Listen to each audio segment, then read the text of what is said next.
Hello, welcome to Mallus view. നിങ്ങൾ എൻ്റെ ഈ ചാനൽ ആദ്യമായിട്ടാണ് കാണുന്നതെങ്കിൽ എൻ്റെ ഈ ചാനലിൽ ഞാൻ മൂവി റിവ്യൂസും എക്സ്പ്ലനേഷൻസും അനാലിസിസും എല്ലാം ചെയ്യാറുണ്ട്. ചിലപ്പോഴൊക്കെ വിദേശ സിനിമകളുടെ കഥയും ഞാൻ നരേറ്റ് ചെയ്യാറുണ്ട്. ഇന്ന് ഞാൻ വന്നിരിക്കുന്നത് 2010 റിലീസായ ഇൻസെൻറ്റീസ് എന്ന് പറയുന്ന ഫ്രഞ്ച് സിനിമയുടെ കഥയുമായിട്ടാണ്. ഈ കഥ എന്ന് പറഞ്ഞിട്ടുണ്ടെങ്കിൽ നമ്മളെ മനസ്സിനെ വല്ലാതെ പിടിച്ചെടുക്കുന്ന ഒരു കഥയും അതിനേക്കാൾ നമ്മുടെ തല മരയിപ്പിക്കുന്ന ഒരു ക്ലൈമാക്സുമാണ് ഈ സിനിമയ്ക്കുള്ളത്. ഇങ്ങനെ ഒരു ക്ലൈമാക്സ് നമുക്ക് കേട്ട് കേൾവി പോലും ഉണ്ടാവില്ല. അങ്ങനത്തെ ഒരു ക്ലൈമാക്സാണ് ഈ സിനിമയ്ക്കുള്ളത്. ഒരമ്മ തൻ്റെ മരണശേഷം മക്കൾക്ക് വേണ്ടി ഒരു ടാസ്ക് കൊടുക്കണതാണ്. അവരുടെ അച്ഛനെയും ചേട്ടനെയും സഹോദരനെയും കണ്ടുപിടിക്കാൻ വേണ്ടി. അങ്ങനെ അതിലേക്ക് അവർ ചെന്നെത്തുന്നതാണ് ഈ സിനിമ. സിനിമയുടെ തുടക്കത്തിൽ നമ്മൾ കാണുന്ന ഒരു തീവ്രവാദി ക്യാമ്പാണ്. അവിടെ ഒരു കുട്ടി, ആ കുട്ടീനെ നമുക്ക് പ്രത്യേകം എടുത്ത് കാണിക്കുന്നുണ്ട്. അവൻ വല്ലാതെ വിഷമത്തിലും ഒരു ആകുലതയും അവൻ്റെ മുഖത്തുണ്ട്. അവൻ്റെ കാലിൽ 3 കുത്തുകളുണ്ട്, ടാറ്റു ചെയ്ത കുത്തുകളുണ്ട്. അപ്പോൾ ഈ കുട്ടീനെയാണ് നമുക്ക് കാണിക്കുന്നത്. അത് കഴിഞ്ഞ് നമ്മൾ വരുന്നത് ഒരു വക്കീലിൻ്റെ അടുത്തേക്കാണ്. ഈ വക്കീൽ എന്ന് പറഞ്ഞിട്ടുണ്ടെങ്കിൽ ഈ ഒരാളുടെ ബില്ലൊക്കെ അതിൻ്റേതായ രീതിയിൽ എക്സിക്യൂട്ട് ചെയ്യാൻ നല്ല സ്പെഷ്യലൈസ്ഡ് ആയിട്ടുള്ള ഒരു വക്കീലാണ്. അപ്പോൾ ഈ വക്കീൽ 2 പിള്ളേരെ വിളിച്ചു വരുത്തുന്നതാണ്. അവർ ട്വിൻസാണ്, ജെയിനും സൈമണും. അപ്പോൾ അവരോട് വക്കീൽ അവരുടെ അമ്മയുടെ ബില്ലിനെ കുറിച്ച് സംസാരിക്കുന്നതാണ്. അപ്പോൾ അമ്മ വക്കീലിന് ഒരു കത്ത് കൊടുത്തിട്ടുണ്ട്. ആ കത്തിലാണ് വക്കീലിനോട് പറയുന്നത് വേറെ 3 കത്തുകളും കൂടെയുണ്ട്. അതിൽ ഒരു കത്ത് മകളായ ജെയിന് കൊടുക്കണം, മറ്റൊരു കത്ത് മകനായ സൈമണ് കൊടുക്കണം. അത് ഇവർ 2 പേരും ആ കത്തിൽ എഴുതിയിരിക്കുന്ന ടാസ്ക് പൂർത്തിയാക്കി കഴിഞ്ഞാൽ അവർക്ക് 3ാമത്തെ കത്ത് കൊടുക്കണം. അങ്ങനെ പറഞ്ഞിട്ടാണ് വക്കീൽ ഇവരോട് സംസാരിക്കുന്നത്. അപ്പോൾ ഇതിലെന്ന് വെച്ചിട്ടുണ്ടെങ്കിൽ ജെയിൻ്റെ ജോലി അച്ഛന് കൊടുക്കണം. ഈ കത്ത് ഒരു കത്ത് ജെയിന് കൊടുക്കും, ആ കത്ത് അവൾ അച്ഛന് കൊടുക്കണം. അതേപോലെ സൈമൺ സഹോദരനും കൊടുക്കണം. അത് അവർ കണ്ടുപിടിക്കണം. അപ്പോൾ ഇവർ പറയുന്നുണ്ട് നമ്മളുടെ അച്ഛൻ മരിച്ചു പോയല്ലോ എന്ന്. പക്ഷേ വക്കീൽ പറയും ഇങ്ങനെയാണ് അമ്മ പറഞ്ഞിരിക്കുന്നത് എന്ന് പറയും. ഇതൊക്കെ കേൾക്കുമ്പോൾ സൈമണ് വല്ലാത്ത ദേഷ്യമൊക്കെ വരും. അതുകൂടാതെ പിന്നെയും പറയുന്നുണ്ട് അമ്മ വക്കീലിനോട് പറഞ്ഞിട്ടുണ്ട് അവരുടെ മൃതദേഹം ഒരിക്കലും ഒരു എന്താ പറയുക ഒരു ഇത് കിട്ടുന്ന രീതിയിൽ, അഭിമാനം കിട്ടുന്ന രീതിയിൽ മറവ് ചെയ്യരുത്, അതിനോട് ക്രൂരത കാണിക്കണം. കാരണം അവർ ഒരിക്കലും ഒരു വാക്ക് പാലിക്കാത്ത സ്ത്രീയാണ്. അപ്പോൾ അവർക്ക് മൃതദേഹം നഗ്നയാക്കി മണ്ണിൽ തന്നെ വെക്കണം. അത് കഴിഞ്ഞ് അവരുടെ മുഖം മണ്ണിൽ കുത്തി വെക്കണം. അങ്ങനെയൊക്കെ ഒരുപാട് കാര്യങ്ങളും പറയുന്നുണ്ട്. ഇതൊക്കെ കേൾക്കുമ്പോൾ ഈ പിള്ളേരെ ആകെ വിഷമത്തിലാണ്. സൈമണാണെങ്കിൽ വല്ലാതെ രോഷാകുലനാണ്. അപ്പോൾ സൈമൺ ഇതൊന്നും കേട്ടിട്ട് സൈമണ് ഇഷ്ടാവുന്നില്ല. അവൻ പറയും ഞാൻ എൻ്റെ അമ്മേനെ നല്ല രീതിയിൽ തന്നെ മറവ് ചെയ്യും, ഇതിൻ്റെ ഒന്നും ആവശ്യമില്ല എന്നൊക്കെ പറയുമ്പോൾ വക്കീൽ പറയും എന്നെ ഏൽപ്പിച്ച ജോലിയാണിത്, എനിക്കപ്പോൾ അത് നല്ല രീതിയിൽ തന്നെ ചെയ്തു തീർക്കണം. നിങ്ങളുടെ അമ്മ നിങ്ങളോട് പറഞ്ഞ കാര്യങ്ങൾ നിങ്ങൾ എന്തായാലും നിങ്ങൾ ചെയ്ത് തീർക്കുക തന്നെ ചെയ്യണം. ജെയിൻ അച്ഛന് കത്ത് കൊടുക്കണം, സൈമൺ അമ്മയ്ക്ക് കത്ത് കൊടുക്കണം. ഇങ്ങനെയൊക്കെ പറഞ്ഞുകൊണ്ടിരിക്കുമ്പോൾ സൈമണ് വല്ലാതെ ദേഷ്യം വരുന്നുണ്ട്. അതുകൂടാതെ വേറൊരു കവറും കൂടെ കൊടുക്കുന്നുണ്ട്. ആ കവറിൽ ഒരു പാസ്പോർട്ടും പിന്നെ ഒരു കുരിശുമാലയാണുള്ളത്. അത് അമ്മയുടെയാണ്. അപ്പോൾ ഈ പാസ്പോർട്ടും കുരിശുമാലയും ഏൽപ്പിച്ചിട്ട് പറയും ഇതാണ് അമ്മയ്ക്കായിട്ട് തരാനുള്ളതെന്ന് പറയും. സൈമണ് വല്ലാതെ ദേഷ്യം വരും. അവൻ അവിടെ എഴുന്നേറ്റ് പോകാൻ ഒരുങ്ങും. പക്ഷേ ജെയിൻ ആ പാസ്പോർട്ട് തുറന്നു നോക്കുമ്പോൾ അമ്മയുടെ ഫോട്ടോ അവൾ അതിൽ കാണും. പിന്നെ അത് കൂടാതെ അപ്പോൾ അവൾ എന്തായാലും ഇത് ചെയ്യാമെന്ന് ഓർത്തിട്ട് അവളുടെ കോളേജിലേക്ക് പോകും. അവളവിടെ ഒരു മാത്സ് സ്റ്റുഡൻറ്റുമാണ്. അവളുടെ പ്രൊഫസർ അസിസ്റ്റ് ചെയ്യുന്നുണ്ട്. അങ്ങനെ അവളവിടെ പോയി ക്ലാസ് ഒക്കെ എടുത്തു കഴിഞ്ഞിട്ട് അവൾ പ്രൊഫസറുമായിട്ട് സംസാരിക്കും. അപ്പോൾ പ്രൊഫസർ അവളോട് പറയും നിനക്ക് അച്ഛനെ കണ്ടുപിടിക്കുന്നതിലും എളുപ്പം അമ്മയുടെ കാര്യങ്ങൾ കണ്ടുപിടിക്കുന്നതായിരിക്കും. അമ്മയുടെ ചൂഴ്ന്ന് നിൽക്കുന്ന രഹസ്യങ്ങൾ എന്താണെന്ന് കണ്ടുപിടിക്കുന്നതായിരിക്കും കുറേ കൂടെ എളുപ്പം. കാരണം നിനക്ക് അമ്മേനെയാണല്ലോ കൂടുതൽ അറിയുന്നത്. അമ്മയുടെ കുറച്ച് കാര്യങ്ങളും നിൻ്റെ കയ്യിലുണ്ട്. അപ്പം നീ വീട്ടിൽ പോയിട്ട് വേറെ എന്തെങ്കിലും കൂടെ ഉണ്ടോയെന്ന് അന്വേഷിച്ചിട്ട് അമ്മേനെക്കുറിച്ച് കൂടുതൽ അറിയാൻ പറയും. അങ്ങനെ ഇവള് പ്രൊഫസറോട് ബായ് പറഞ്ഞ് അവൾ വീട്ടിൽ ചെല്ലും. വീട്ടിൽ ചെന്നിട്ട് അവൾ ഇങ്ങനെ കുറേ പരതിക്കൊണ്ടിരിക്കുന്നതാണ്. അവൾ അങ്ങനെ പരതിക്കൊണ്ടിരിക്കുമ്പോൾ അവൾക്ക് അമ്മയുടെ ഒരു ഫോട്ടോ കിട്ടും. ആ ഫോട്ടോയിൽ ഒരു അറബി ലിപികളും ആ ഫോട്ടോയിലുണ്ട്. അങ്ങനെ ആ ഫോട്ടോ ആയിട്ട് അവൾ അമ്മേനെ അന്വേഷിച്ച് പോകാൻ വരുന്നതാണ്. അപ്പോൾ അവളുടെ മനസ്സിലേക്ക് അമ്മയുടെ പഴയ കാര്യം ഓർമ്മ വരും. അമ്മ മരിക്കുന്ന ആ ദിവസം, അല്ലെങ്കിൽ അമ്മ ആകെ ഷോക്ക്ഡ് ആയിട്ടുള്ള ഒരു ദിവസത്തെക്കുറിച്ച് അവൾക്ക് ഓർമ്മ വരും. അവർ സ്വിമ്മിംഗ് പൂളിൽ കുളിച്ചുകൊണ്ടിരിക്കണമായിരുന്നു. പെട്ടെന്ന് അമ്മ എന്തോ കണ്ടിട്ട് ഭയപ്പെട്ട പോലെ ആകെ ഷോക്ക്ഡ് ആയിട്ട് ഇവർ അമ്മേനെ ഹോസ്പിറ്റലൈസ് ചെയ്യും. അങ്ങനെ അമ്മയ്ക്ക് എന്താണ് സംഭവിച്ചതെന്ന് ഇവർക്കൊരു പിടുത്തമില്ല. പക്ഷേ ഇവർ അമ്മേനെക്കുറിച്ച് ഇതും കൂടെ കണ്ടപ്പോൾ അവർക്ക് അമ്മേനെക്കുറിച്ച് കൂടുതൽ അറിയണമെന്ന് തോന്നി. പിന്നെ നമ്മൾ കാണുന്നത് അമ്മ പണ്ട് അവളുടെ കാമുകനായിട്ട് ഒളിച്ചോടാൻ പോകുന്നതാണ്. അപ്പോൾ ഇവളുടെ ബ്രദേഴ്സ് അത് കാണും. ബ്രദേഴ്സ് കാണുമ്പോൾ അവർ തടഞ്ഞു നിർത്തും. ഇവള് ക്രിസ്ത്യൻ വംശജയാണ്, ഈ കാമുകൻ മുസ്ലിമാണ്. അങ്ങനെ ബ്രദേഴ്സ് അവരെ തടഞ്ഞു നിർത്തിയിട്ട് അവരെ പോകാൻ അനുവദിക്കില്ല. അത് കഴിഞ്ഞിട്ട് ആ ബ്രദർ ആ കാമുകനെ വെടിവെച്ച് കൊല്ലും. ഇവളവിടെ അലറി വിളിച്ച് കരഞ്ഞുകൊണ്ടിരിക്കും. അങ്ങനെ ആ ബ്രദർ ഇവളെയും കൊല്ലാൻ പോകുമ്പോഴേക്കും അവിടേക്ക് അവരുടെ അമ്മ വരും. അമ്മ വന്നിട്ട് ഇവളെ കുറേ ശാസിക്കും. അപ്പോൾ ശാസിച്ച് കഴിയുമ്പോൾ ഇവള് പറയും ഞാൻ പ്രഗ്നൻ്റ് ആണ്, അതാണ് ഞാൻ പോകാൻ പോയെന്ന് പറയും. അപ്പോൾ അമ്മ പറയും നീ നിൻ്റെ കുടുംബത്തിൻ്റെ മാനം മൊത്തം കളഞ്ഞു കുളിച്ചില്ലേ, നീ ഇനി ഇവിടുന്ന് എന്തായാലും പുറത്തേക്കൊന്നും പോകരുത്, അങ്ങനെ 10 മാസം വരെ നീ ഇവിടെ തന്നെ ഇരിക്കണമെന്ന് പറയും. അങ്ങനെ 10 മാസം കഴിയുമ്പോൾ ഇവള് ആ കുഞ്ഞിനെ ആരും അറിയാതെ പ്രസവിക്കും. പ്രസവിച്ച് കഴിയുമ്പോൾ അമ്മ ആ കുഞ്ഞിനെ എടുത്തിട്ട് ആ കുഞ്ഞിൻ്റെ കാലിൽ പിന്നെ 3 ഡോട്ടിട്ട് വെക്കും. ഡോട്ടിട്ട് വെച്ചിട്ട് പറയും നിനക്ക് നീ പഠിച്ച് കഴിഞ്ഞ് ഒരു ജോലിയൊക്കെ ആയി കഴിയുമ്പോൾ നിനക്ക് ഈ കുഞ്ഞിനെ വേണമെങ്കിൽ വന്ന് എടുത്തുകൊണ്ട് പോകാമെന്ന് പറയും. അങ്ങനെ അമ്മ ആ കുഞ്ഞിനെ അവളിൽ നിന്ന് മാറ്റിക്കളയും. അവളോട് പറയും ഇനി നീ കുഞ്ഞിനെ കാണണ്ട, നീ പഠിച്ചൊക്കെ കഴിഞ്ഞ് വന്നിട്ട് നീ കുഞ്ഞിനെ കൊണ്ടുപോയിക്കൊള്ളാൻ പറയും. അങ്ങനെ അവൾ ആകെ വിഷമിച്ച് അവിടെ കരഞ്ഞ് അവൾ ആകെ വിഷമമായിട്ടിരിക്കണേന്ന്. പിന്നെ നമ്മൾ പ്രസൻറ്റിലേക്ക് വരുമ്പോൾ നമ്മൾ ജെയിനെയാണ് കാണുന്നത്. ജെയിൻ അമ്മ പഠിച്ചിരുന്ന യൂണിവേഴ്സിറ്റി അന്വേഷിച്ച് പോവുകയാണ്. അങ്ങനെ അവിടെ ചെന്നിട്ട് അവിടെ ഒരു ലേഡിയോട് ചോദിക്കുമ്പോൾ അവർ പറയും ഇവിടെ പ്രായമുള്ള ഒരു പ്രൊഫസറുണ്ട്, അദ്ദേഹത്തോട് ചോദിക്കാൻ പറയും. അങ്ങനെ അദ്ദേഹത്തോട് ചെന്ന് ചോദിക്കുമ്പോൾ അദ്ദേഹത്തിന് ഈ ഫോട്ടോസ് ഇവൾ കൈമാറും. അപ്പോൾ ആ ഫോട്ടോയിലേക്ക് കുറേ സമയം നോക്കിയിരുന്നിട്ട് ഈ പ്രൊഫസർ പറയും ഇതിൽ ഒരു അറബി ലിപിയിൽ ഒരു ജയിലിൻ്റെ പേരാണ് എഴുതിയിരിക്കുന്നത്, ഇതൊരു ജയിലിൽ വെച്ചെടുത്ത ഫോട്ടോയാണ്. അപ്പോൾ ആ ജയിലിൽ അമ്മേനെക്കുറിച്ച് അന്വേഷിക്കാൻ പറയും.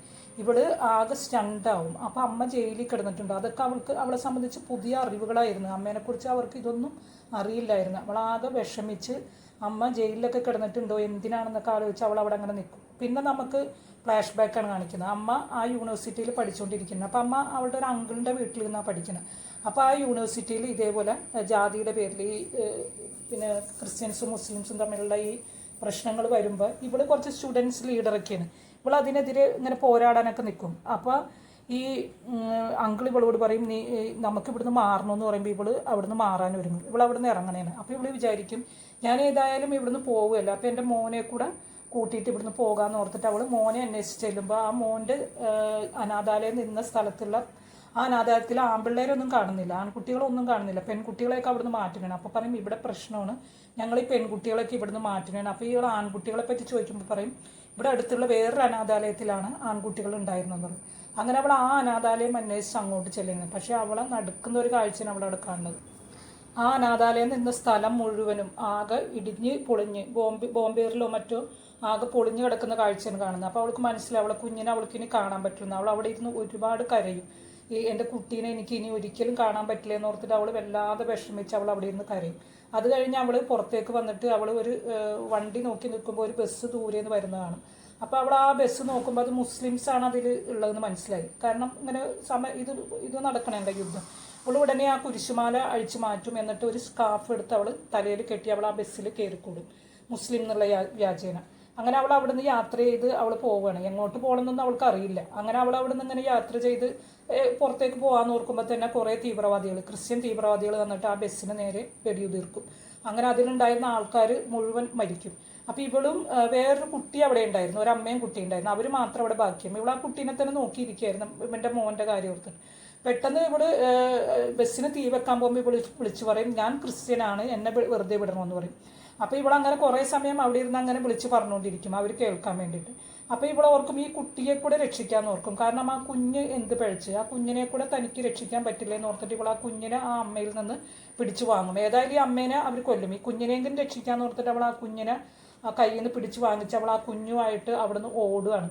പക്ഷേ ഈ കുട്ടി കാണുന്നത് ഈ ബസ്സിന് ഈ തീവ്രവാദികൾ ബസ്സിന് തീ കൊടുക്കുന്നതാണ്. ഇത് കണ്ടപ്പോൾ ഈ കുട്ടി അലറി വിളിച്ച് കരയും. അതിൻ്റെ അമ്മയല്ലേ ബസ്സിലുള്ളത്. ആ കുട്ടി ബസ്സിനടുത്തേക്ക് ഇവളുടെ കൈവിട്ട് ഓടും. പക്ഷേ ഈ തീവ്രവാദികൾ ആ കൊച്ചിനെ വെടിവെച്ച് കൊന്നുകളയും.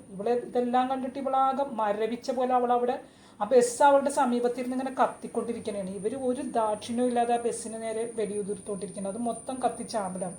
ഇവളങ്ങനെ അവിടെ ഇരുന്നിട്ട് വല്ലാതെ വിഷമിച്ച് അവൾ കരയും. ഇവിടെ സ്വന്തം ആൾക്കാർ, ഇവൾ ക്രിസ്ത്യനാണ്, സ്വന്തം ആൾക്കാരാണെങ്കിൽ പോലും അവൾക്ക് അവരോട് വല്ലാത്ത വൈരാഗ്യവും ദേഷ്യവും എല്ലാം തോന്നും. പിന്നെ നമ്മൾ കാണുന്നത് ജെയിനെയാണ്. ജെയിൻ അമ്മേനെ അന്വേഷിച്ച് നടക്കുകയാണ്. അങ്ങനെ അമ്മേനെക്കുറിച്ച് അമ്മയുടെ ആ സ്ഥലത്ത് വന്ന് അവിടെയുള്ള ഒരു വീട്ടിൽ അവൾ ചെന്നിട്ട് ഇങ്ങനെ അമ്മേനെക്കുറിച്ച് അവരോട് ചോദിക്കാമെന്ന് ഓർത്ത് അവൾ ആ വീട്ടിലേക്ക് പോയി. അപ്പോൾ അവരെല്ലാവരും അവളെ വളരെ സ്നേഹത്തോടെ സ്വീകരിക്കും. എന്താണ് വന്നതെന്നൊക്കെ ചോദിക്കും. അപ്പോൾ അവൾ ഇങ്ങനെ അമ്മേനെക്കുറിച്ചുള്ള കാര്യങ്ങൾ പറഞ്ഞിട്ട് ഇവൾ അമ്മയുടെ ഫോട്ടോ അവരെ കാണിക്കും. ഈ ഫോട്ടോ അവരെ കാണിക്കുമ്പോൾ തന്നെ ഇവർക്ക് ആളെ മനസ്സിലാവും. അവരെ മനസ്സിലാവുമ്പോൾ അവർക്ക് അവളോട് ദേഷ്യം തോന്നും. ഞങ്ങൾക്കൊന്നും അറിയില്ല ഇവരെ പറ്റി, ഞങ്ങൾക്കൊന്നും അറിയില്ല എന്ന് പറഞ്ഞിട്ട് അവളെ പറഞ്ഞു വിടും. വീണ്ടും നമ്മൾ ജെയിൻ്റെ അമ്മയായ നെവാളിലേക്ക് എത്തുന്നതാണ്. അപ്പോൾ ഇവള് ഇതൊക്കെ കണ്ട് ആകെ വിഷമിച്ചിട്ട് അവൾ അവിടെയുള്ള ഒരു മുസ്ലിം തീവ്രവാദിനെ കണ്ട് പരിചയപ്പെട്ടിട്ട് പറയും നിങ്ങളോടൊപ്പം ഞാൻ നിൽക്കാം, ഞാൻ ആ തീവ്രവാദിയുടെ തലവനെ ഞാൻ കൊന്നുതരാമെന്ന് പറഞ്ഞിട്ട് ആ തീവ്രവാദിയുടെ തലവൻ്റെ മോനെ, ഇങ്ങനെ ഇവിടെ നല്ല കഴിവും നല്ല ഭാഷ പ്രാധാന്യമൊക്കെ ഉള്ള ആളാണ്, അയാളെ കൊല്ലാൻ ഞാൻ സഹായിക്കാമെന്ന് പറയും. അങ്ങനെ ഒരു ദിവസം ഇവരിൽ നിന്ന് മെസ്സേജ് കിട്ടുമ്പോൾ ഇവളെ ആ തലവനെ വെടിവെച്ച് കൊല്ലണേന്ന്. അപ്പോൾ പിന്നെ അവർ വെറുതെ ഇരിക്കും. ഇവളെ പിടിച്ച് കൊണ്ടുപോയി ഇവളുടെ ഈ ഫോട്ടോയിൽ കാണുന്ന ജയിലിൽ കൊണ്ടുപോയി ഇടുന്നതാണ്. ആ ജയിലെന്ന് പറഞ്ഞിട്ടുണ്ടെങ്കിൽ വളരെ ഭീകരമായ ഒരു ജയിലാണ്. സ്ത്രീകളെ പീഡിപ്പിക്കാൻ വേണ്ടി മാത്രമുള്ള ഒരു ജയിലാണത്. അങ്ങനെ ആ ജയിലിലാണ് ഇവിടെ ചെന്ന് പെടുന്നത്. ജയിൻ അവസാനം അമ്മയെ അന്വേഷിച്ച് ആ ജയിലിലേക്ക് എത്തിപ്പെടുന്നത്. അങ്ങനെ അവിടെ നേരത്തെ ഉണ്ടായിരുന്ന ഒരു ആളുമായിട്ട് അവൾ സംസാരിക്കുന്നത്. അപ്പോൾ അയാളോട് ഇങ്ങനെ ഫോട്ടോ ഒക്കെ കാണിക്കുമ്പോൾ അയാൾ പറയും, ഇവരെ എനിക്കറിയാലോ, ഇവർ വല്ലാത്തൊരു സ്ത്രീയായിരുന്നു, ഇവർ വളരെ ഒരു ഉരുക്ക് വനിതയായിരുന്നു, ഇവിടെ കിടന്ന് അവർ ഒരുപാട് പീഡനങ്ങൾ സഹിച്ചിട്ടുണ്ട്. പക്ഷെ ഒരിക്കൽ പോലും ഈ മുസ്ലിം തീവ്രവാദികളെക്കുറിച്ച് ഒരു വിവരവും അവൾ കൊടുത്തിട്ടില്ല. പക്ഷേ അവൾ അതിന് മാത്രം പീഡിപ്പിച്ചിട്ടുണ്ട്. ഇവിടെ ഒരു ടോർച്ചർ മാനൊക്കെ ഉണ്ടായിരുന്നു, അയാൾ ഇവളെ ഒരുപാട് പീഡിപ്പിക്കുകയും ഒരുപാട് ഉപദ്രവിക്കുകയൊക്കെ ചെയ്തിട്ടുണ്ട്. അത് നമുക്ക് ചിന്തിക്കാൻ പോലും പറ്റാത്ത വിധത്തിലാണ് അവരിവിടെ കിടന്ന് അനുഭവിച്ചിരുന്നതെന്ന് പറയും. അങ്ങനെ ഇതെല്ലാം കേൾക്കുമ്പോൾ ജയിനാകെ വിഷമത്തിലാണ്. അപ്പോൾ ഇയാൾ പറയും, അമ്മ അവരോട് ഒരു കാര്യവും തുറന്ന് പറഞ്ഞിരുന്നില്ല, അവർ ഒരുപാട് പീഡിപ്പിച്ചിരുന്നു. അപ്പോൾ അവസാനം അവിടെ ഒരു അബൂ താരിഖ് എന്ന് പറഞ്ഞിട്ടൊരു ടോർച്ചർമാൻ ഉണ്ടായിരുന്നു. അയാൾ ഈ പെണ്ണുങ്ങളെ പീഡിപ്പിക്കുന്ന ജോലിയായിരുന്നു അയാൾക്ക് അവിടെ ഉണ്ടായിരുന്നത്. അങ്ങനെ ഇവളെയും അയാളുടെ അടുത്ത് കൊണ്ടുപോകും. അങ്ങനെ അയാൾ ഇവളെ പല പ്രാവശ്യം ബ്രൂട്ടലായിട്ട് പീഡിപ്പിക്കും, ഒരുപാട് തവണ ഇവളെ പീഡിപ്പിക്കും. എന്നിട്ട് ഇത് പറയും, നീ സിംഗി വുമൺ അല്ല എന്ന് പറഞ്ഞിട്ട് ഇവളെ എന്തൊക്കെയോ തെറിയും പറയും, ഇതൊക്കെ തെറിവാക്ക്. അങ്ങനെ ഇവൾ അവസാനം അയാളിൽ നിന്ന് പ്രഗ്നൻ്റ് ആവണേന്ന്. ആ കാര്യങ്ങളാണ് ഇയാൾ ഇവളോട് പറഞ്ഞുകൊണ്ടിരുന്നത്. അപ്പോൾ അമ്മ ഒരിക്കൽ കൂടെ പ്രഗ്നൻ്റ് ആയിട്ടുണ്ടെന്നും അമ്മയ്ക്ക് ജയിലിൽ വെച്ചൊരു കുട്ടി ഉണ്ടായെന്നും ഇവൾക്ക് മനസ്സിലായി. ഇവളെല്ലാ കാര്യങ്ങളും പിന്നെ ഇവളുടെ സഹോദരനെ വിളിച്ച് കരഞ്ഞുകൊണ്ട് പറയും, അമ്മക്ക് ഇങ്ങനെ ജയിലിൽ അമ്മയുടെ കുറേ കാര്യങ്ങളൊക്കെ ഞാൻ അറിഞ്ഞ്, നീയും വാ, നമുക്ക് അമ്മേനെക്കുറിച്ച് കൂടുതൽ അറിയാം, അമ്മ ജയിലിൽ നിന്ന് പ്രഗ്നൻ്റ് ആയിട്ടുണ്ടെന്ന് പറയും. അങ്ങനെ സൈമൺ അമ്മേനെ അന്വേഷിച്ച് അവിടെയുള്ള വക്കീലിനെയും കൂട്ടി സൈമൺ അങ്ങോട്ട് വരണേന്. അപ്പോൾ ഇവർക്ക് അവിടെ ആ രാജ്യത്തുള്ള വേറൊരാളെ കൂടി ഇവർക്ക് കൂട്ട് കിട്ടും. അപ്പോൾ അയാൾക്ക് കുറേ കാര്യങ്ങളൊക്കെ അറിയാം, അമ്മയുടെ കുറേ കാര്യങ്ങളൊക്കെ അറിയാം. അങ്ങനെ അയാളുമായിട്ട് സൈമൺ വീണ്ടും ഇവളോടൊപ്പം വരണേണ്, ഇവളുടെ അടുത്തേക്ക് വരികയാണ്. അങ്ങനെ അമ്മേനെക്കുറിച്ച് കൂടുതൽ കാര്യങ്ങൾ ചോദിച്ചറിയാൻ വേണ്ടിയിട്ടാണ് ഇവർ അവിടെ നിന്ന് അങ്ങോട്ട് വരുന്നത്. അപ്പോൾ ഈ ജയിലിലുള്ള ആൾ ഒരു നേഴ്സിനെ കുറിച്ച് പറഞ്ഞിരുന്നു, അമ്മയുടെ പ്രസവം എടുത്ത്. അവരാണെങ്കിൽ സുഖമില്ലാതെ ഹോസ്പിറ്റലിൽ കിടക്കുകയാണ്. ഇവർ രണ്ടുപേരും ആ നേഴ്സിനടുത്തേക്കാണ് ചെല്ലുന്നത്. അങ്ങനെ ഈ നേഴ്സിന് വിവരമൊക്കെ പറഞ്ഞ് ഫോട്ടോ ഒക്കെ കാണിക്കുമ്പോൾ ഈ നേഴ്സിന് ഈ കുട്ടികളെ മനസ്സിലാവും. അപ്പോൾ ഈ നേഴ്സാണ് പറയുന്നത്, ജയിലിൽ വെച്ച് അവൾക്ക് 2 കുട്ടികളാണ് ഉണ്ടായത്. സാധാരണ കുട്ടികളെയൊക്കെ കൊന്നു കളയാറാണ് പതിവ്, പക്ഷേ ഈ കുഞ്ഞുങ്ങളെ ഞാൻ കൊല്ലില്ല, ആ 2 കുട്ടികളാണ് നിങ്ങളെന്ന്. അപ്പോഴാണ് ഇവർക്ക് മനസ്സിലാവുന്നത് ഇവരാണ് ജയിലിൽ വെച്ച് അമ്മ പ്രസവിച്ച 2 കുട്ടികൾ ഇവരാണെന്ന്. അപ്പോഴാണ് ഇവർ മനസ്സിലാക്കുന്നത്. അതുപോലെ തന്നെ ഇവരുടെ അച്ഛനാണ് അബൂ താരിഖെന്നും ഇവർ മനസ്സിലാക്കും. ആ ജയിലിൽ വെച്ച് അമ്മയ്ക്കുണ്ടായ 2 ട്വിൻസ്, ആ ജയിലിൽ വെച്ച് അമ്മയ്ക്ക് ട്വിൻസാണ് ഉണ്ടായത്, ആ ട്വിൻസാണ് തങ്ങളെന്ന് അവർക്ക് മനസ്സിലാവും. ഇവരിതെല്ലാം കേട്ട് വളരെ വിഷമത്തിലാവും. ഇപ്പോൾ ഇവർക്ക് ഇവരുടെ അച്ഛൻ ആരാണെന്ന് മനസ്സിലായി. അതിന് ഈ അമ്മേനെക്കുറിച്ച് കൂടുതൽ വിവരങ്ങൾ ഇവർക്ക് വീണ്ടും അറിയണമല്ലോ. അതേപോലെ ഇവരുടെ സഹോദരനെക്കുറിച്ചും കൂടുതൽ വിവരങ്ങൾ അറിയണം. അങ്ങനെ ഇയാളുമായിട്ട് സംസാരിക്കും. അപ്പോൾ അയാളുമായിട്ട് സംസാരിക്കുമ്പോൾ പറയും, ഇങ്ങനെ ഈ അമ്മ ആദ്യം നിന്നിരുന്ന ആ തീവ്രവാദി ക്യാമ്പ്, ഈ ക്രിസ്ത്യൻ നേതാവിനെ കൊല്ലാൻ വേണ്ടി അമ്മ സഹകരിച്ച ആ മുസ്ലിം നേതാവിനോട്, തീവ്രവാദിനോട് സംസാരിച്ച ഒരുപക്ഷെ അമ്മേനെക്കുറിച്ച് കൂടുതൽ വിവരങ്ങൾ നിങ്ങൾക്കറിയാൻ പറ്റുമെന്ന് പറയും. അതേപോലെ അപ്പോൾ അതുവഴി നിങ്ങളുടെ സഹോദരനെക്കുറിച്ചും കൂടുതൽ അറിയാൻ പറ്റുമെന്ന് പറയും. അങ്ങനെ സൈമൺ തീവ്രവാദീനെ കാണാൻ വേണ്ടി പോവുകയാണ്, ഈ മുസ്ലിം തീവ്രവാദീനെ കാണാൻ. അപ്പോൾ അയാളെ കാണാൻ കുറേ ബുദ്ധിമുട്ടൊക്കെ ഉണ്ടായിരുന്നു. അവസാനം ഇവരവിടെ ഈ മുസ്ലിം തീവ്രവാദിയുടെ അടുത്ത് ചെന്ന് പെടുന്നതാണ്. അപ്പോഴാണ് ഇയാളാണ് കൂടുതൽ വിവരങ്ങൾ ഇവരോട് പറയുന്നത്. ഈ അമ്മ ഈ കുട്ടീനെ ഇവിടെ ഉപേക്ഷിച്ചല്ലോ, അനാഥാലയത്തിൽ ഉപേക്ഷിച്ച് പോയപ്പോൾ ആ കുട്ടികളെ അമ്മ അവിടെ അന്വേഷിച്ച് ചെന്നപ്പോൾ ആ ആൺകുട്ടികൾ അവിടെ നിന്ന് മാറ്റിയിരുന്നല്ലോ, അത് ഞങ്ങളാണ് മാറ്റിയെന്നാണ് പറഞ്ഞത്. അപ്പോൾ അതിലൊരാൺകുട്ടി, ഈ ആൺകുട്ടി എപ്പോഴും ഇങ്ങനെ അവൻ്റെ അമ്മേനെ ചോദിച്ചുകൊണ്ടിരുന്നു, എൻ്റെ അമ്മ വരും, എൻ്റെ അമ്മ അന്വേഷിച്ച് വരും, എൻ്റെ ഫോട്ടോ എവിടെയെങ്കിലും വെക്കുക, എൻ്റെ അമ്മ അന്വേഷിച്ച് വരും എന്ന് പറയുമ്പോൾ ഇവർ പറയും, അതിന് നിൻ്റെ അമ്മക്ക് നീ ആരാണെന്ന് അറിയില്ലല്ലോ എന്ന് പറയും. അങ്ങനെ ഇവർ ഈ കുട്ടീനെ പരിശീലിപ്പിക്കുന്നതാണ്, തീവ്രവാദം ഒക്കെ പഠിപ്പിച്ചിട്ട് അതിനെ ഇവർ പോരാളിയാക്കുന്നുണ്ട്. ഇവനാണെങ്കിൽ ഭയങ്കര പോരാളിയായിരുന്നു. ഇവരെ കുട്ടീനെ പരമാവധി ഉപയോഗപ്പെടുത്തി ആളുകളെ വധിക്കാനും ഇതിനൊക്കെ. അവനാകെ വല്ലാത്തൊരു മാനസികാവസ്ഥയിലേക്ക് മാറി.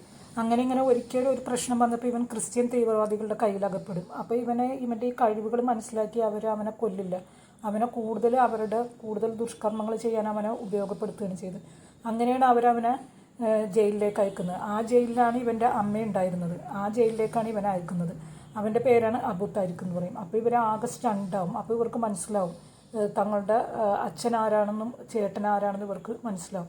അത് ആ കുട്ടികളെ വല്ലാതെ ഹോണ്ട് ചെയ്യുന്ന കാര്യമായിരുന്നു. അപ്പോൾ നമ്മൾ നേരത്തെ കണ്ട ആ കുട്ടി ആരാണെന്ന് നമുക്കിപ്പോൾ മനസ്സിലായി. ആ കുട്ടിയാണ് അബൂ താരിഖ്. അവൻ്റെ അമ്മേനെ നോക്കിയിരിക്കണമായിരുന്നു. പക്ഷേ അവൻ്റെ അമ്മയുടെ അടുത്തെത്തുമ്പോൾ അവൻ്റെ അമ്മേനെ മനസ്സിലാവില്ല, അമ്മയ്ക്ക് അവനെ മനസ്സിലാവില്ല. അവൻ്റെ അമ്മേനെ ഒരുപാട് പ്രാവശ്യം ബ്രൂട്ടലായിട്ട് റേപ്പ് ചെയ്യും, അവളെ ഒരുപാട് തെറിവാക്കുകൾ ഉപയോഗിച്ച് അധിക്ഷേപിക്കുകയും ചെയ്യും. ഇതെല്ലാം അറിഞ്ഞ ഈ കുട്ടികൾ വല്ലാത്തൊരു മാനസികാവസ്ഥയിലാണ്. അപ്പോഴാണ് ഇവർ അമ്മ എന്തുകൊണ്ടാണ് അമ്മയ്ക്ക് പിന്നെ അമ്മയുടെ ബോധം മാനസിക നില തെറ്റാനുണ്ടായ കാരണമാണ് പിന്നെ നമുക്ക് കാണിക്കുന്നത്. ഇവർ അമ്മേനായിട്ട് ആ സ്വിമ്മിംഗ് പൂളിൽ കുളിച്ചുകൊണ്ടിരിക്കുമ്പോൾ അമ്മ ഒരു കാര്യം കാണും. അപ്പോൾ അമ്മ ഇങ്ങനെ നോക്കുമ്പോൾ 2 കാലുകളാണ് കാണുന്നത്. അതിൽ 3 ഡോട്ട്സ് ഉണ്ടാകും. അപ്പോൾ ഇവർക്ക് മനസ്സിലാവും അത് അവരെ മോനാണെന്ന്. അവർക്ക് വളരെയധികം സന്തോഷം തോന്നി. ഇപ്പോഴെങ്കിലും എൻ്റെ മോനെ എനിക്ക് കണ്ടെത്താൻ കഴിഞ്ഞല്ലോ. അങ്ങനെ അവർ ആ പയ്യൻ്റെ അടുത്തേക്ക് ചെന്നിട്ട് അവർ അവൻ്റെ പുറകിൽ ചെന്ന് നിന്നിട്ട് അവനെ തൊടും. അപ്പോൾ അവൻ തിരിഞ്ഞു നോക്കുമ്പോഴാണ് അവർക്ക് മനസ്സിലായത് അത് അബൂ താരിഖാണെന്ന്. അവർക്കത് വല്ലാത്തൊരു മാനസിക ആഘാതം തന്നെയായിരുന്നു. അവർ സംസാരിക്കാൻ പോലും അവസ്ഥയിൽ അവർ ഹോസ്പിറ്റലൈസ്ഡാവും. അപ്പോൾ ഇതെല്ലാം അറിഞ്ഞ ഈ കുട്ടികൾക്ക് പിന്നെ അവരുടെ മാനസികാവസ്ഥ എന്താണ്? അവർ വല്ലാത്തൊരു മാനസികാവസ്ഥയിലേക്ക് പോകും. ഇനിയിപ്പോൾ അവർക്ക് എന്താ വേണ്ടത്? അമ്മയെ ഏൽപ്പിച്ച ദൗത്യം പൂർത്തിയാക്കണം. അവരുടെ അച്ഛനും ചേട്ടനുള്ള എഴുത്തുകൾ അവരെ ഏൽപ്പിക്കണം. നിർഭാഗ്യവശാൽ അത് രണ്ടും ഒരാൾ തന്നെയായിരുന്നു. അങ്ങനെ ഇവർ അബൂ താരിഖിനെ അന്വേഷിച്ച് ചെല്ലണയാണ്. അബൂ താരിഖിൻ്റെ അടുത്ത് ചെന്നിട്ട് ഇവർ ഈ 2 എഴുത്തുകളും അബൂ താരിഖിന് കൊടുക്കും. അദ്ദേഹം അയാൾ ആ എഴുത്തുകൾ തുറന്ന് വായിക്കും. ആദ്യം ഇയാൾ വായിക്കുന്നത് എൻ്റെ കുട്ടികളുടെ അച്ഛനുള്ള എഴുത്തായിരുന്നു. അങ്ങനെ അയാളത് വായിക്കണേണ്. അയാളത് വായിച്ചിട്ട് ഈ സത്യങ്ങൾ അയാൾ മനസ്സിലാക്കും. ഇങ്ങനെ പറയും, ഞാൻ ഇങ്ങനെ ഈ ജയിലിൽ വെച്ചിട്ട് നിങ്ങൾ പീഡിപ്പിച്ച നവാൽ മർവാനാണ് ഞാൻ, നിങ്ങളുടെ സിംഗ് വുമൻ നമ്പർ 72. നിങ്ങളന്ന് എന്നെ ഒരുപാട് പീഡിപ്പിച്ചില്ലേ, അതിലെനിക്കുണ്ടായ 2 കുട്ടികളാണ് ഇപ്പോൾ വന്ന് നിങ്ങൾക്ക് ഈ എഴുത്തുകൾ തന്നതെന്ന് പറയും. ഇയാളപ്പോൾ ഓടിച്ചെല്ലും. അവിടെയൊക്കെ നോക്കുമ്പോൾ ഈ കുട്ടികൾ അവിടെ ഉണ്ടായിരുന്നില്ല. അത് കഴിഞ്ഞ് അയാൾ മറ്റേ എഴുത്ത് പൊട്ടിക്കും. അപ്പോൾ അതിലവർ സംബോധന ചെയ്തിട്ടുണ്ടായിരുന്നു എൻ്റെ മകനെ എന്നാണ്. എനിക്ക് പിന്നെ നിനക്കെന്നെ മനസ്സിലായോ, നമ്പർ 72 സിംഗിങ് വുമൻ, നീ എന്നെ ഒരു തെറിവാക്കൊക്കെ ഉപയോഗിക്കാറുണ്ടായിരുന്നില്ല, ആ ആളാണ് ഞാൻ എന്ന് പറയും. പക്ഷേ എനിക്ക് നിന്നോട് യാതൊരുവിധ ദേഷ്യവുമില്ല. അമ്മയ്ക്ക് നിന്നെ രക്ഷപ്പെടുത്താൻ കഴിഞ്ഞില്ല. ഞാൻ വളരെയധികം ഇഷ്ടപ്പെടുന്ന ഒരാളിൽ നിന്നുണ്ടായ മകനാണ് നീ. പക്ഷേ എനിക്ക് ഒരിക്കലും നിന്നെ രക്ഷപ്പെടുത്താൻ കഴിഞ്ഞില്ല എന്ന് പറയും. അപ്പോൾ ഇത് വായിക്കുമ്പോൾ ഇയാൾക്കുണ്ടാകുന്ന മാനസികാവസ്ഥ, അയാൾ വല്ലാത്തൊരവസ്ഥയിലാണ് അയാൾ ചെന്നപ്പെടുന്നത്. അയാളാകെ മനസ്സാകെ തരിച്ച പോലെ അയാൾ വിഷമിച്ച് അയാൾ ആ എഴുത്ത് നോക്കി അവിടെ ഇങ്ങനെ നിൽക്കും. അത് കഴിഞ്ഞപ്പോൾ ഈ കുട്ടികൾക്ക് ഇനിയൊരു എഴുത്ത് അമ്മയുടെ വകയുണ്ടല്ലോ, ആ എഴുത്ത് വക്കീൽ അവരെ ഏൽപ്പിക്കും. അപ്പോൾ ആ എഴുത്തിൽ ഈ കുട്ടികളോട് അമ്മ പറയുന്നുണ്ട്, എൻ്റെ മക്കളെ ഇപ്പം നിങ്ങൾക്ക് എന്നെക്കുറിച്ചുള്ള രഹസ്യങ്ങളൊക്കെ മനസ്സിലായല്ലോ, അമ്മ എന്താണെന്നും ഏതാണെന്നൊക്കെ നിങ്ങൾക്ക് മനസ്സിലായില്ലേ, അമ്മയ്ക്ക് നിങ്ങളെ വളരെയധികം ഇഷ്ടമാണ്. അമ്മയുടെ സ്നേഹവും ഒരു പാട്ട് പോലെ, താരാട്ട് പാട്ട് പോലെ എന്നും നിങ്ങളോടൊപ്പം ഉണ്ടാവും. നിങ്ങൾ നന്നായി ജീവിക്കണം. നിങ്ങൾ വിചാരിക്കും എന്തുകൊണ്ട് ഇങ്ങനെയൊക്കെ സംഭവിച്ചു എന്ന്. അമ്മ ആ കുട്ടീനെ അവിടെ ഉപേക്ഷിച്ചത് കൊണ്ടാണ് ഇങ്ങനെ സംഭവിച്ചത്, അല്ലെങ്കിൽ ജയിലിൽ വെച്ച് അബൂ താരിഖ് ഉപദ്രവിച്ചുകൊണ്ടാണ് ഇങ്ങനെ സംഭവിച്ചത്. അപ്പോൾ അവൾ പറയും ഇതുകൊണ്ടൊന്നുമല്ല, ഇവരുടെ ചേട്ടന്മാർ അവരുടെ ദേഷ്യം മൂലം എൻ്റെ ഭർത്താവിനെ കൊന്ന്, അങ്ങനെ അവരുടെ ദേഷ്യം മൂലം ആ കുട്ടി അനാഥമായി. അങ്ങനെ ആ കുട്ടീനെ എനിക്ക് രക്ഷിക്കാനോ ഒന്നും കഴിയാതെ അവൻ വല്ലാത്തൊരിതിലേക്ക് പോയി. അത് കഴിഞ്ഞ് എനിക്ക് പിന്നെ ക്രിസ്ത്യൻ തീവ്രവാദികളുണ്ടായ ദേഷ്യം മൂലം ഞാൻ അവരെ കൊന്നു. അപ്പോൾ ഞാൻ വീണ്ടും ജയിലിലായി. അങ്ങനെ ദേഷ്യം, നമ്മുടെ മനസ്സിലുണ്ടാവുന്ന വിദ്വേഷം, അതുകൊണ്ടൊക്കെയാണ് ഇങ്ങനെയൊക്കെ സംഭവിച്ചത്. നിങ്ങൾ അമ്മയുടെ സ്നേഹം എന്നും നിങ്ങളോടൊപ്പം ഉണ്ടാവും, നിങ്ങൾ നന്നായി ജീവിക്കണം എന്ന് പറയും. പിന്നെ അങ്ങനെ അപ്പോൾ സിനിമയുടെ അവസാനമാവുകയാണ്. പിന്നെ നമ്മൾ കാണുന്നത് അബൂ താരിഖിനെയാണ്. അദ്ദേഹം ഈ അമ്മയുടെ ശവകുടീരത്തിനടുത്ത് നിന്ന് അവൻ വിഷമിക്കുന്ന കാഴ്ചയാണ് നമ്മൾ പിന്നെ കാണുന്നത്. ഇൻസെൻറ്റീവ്സ് എന്ന് എഴുതി കാണിക്കുന്നതോടെ സിനിമ അവസാനിക്കുന്നു. ഒരു തീയായി നമ്മുടെ മനസ്സിൽ അവശേഷിക്കുന്ന സിനിമ. നിങ്ങളുടെ അഭിപ്രായങ്ങൾ കമൻറ്റ് ചെയ്യുമല്ലോ. വീഡിയോ കണ്ടതിൽ ഒരുപാട് സന്തോഷം. ബായ്.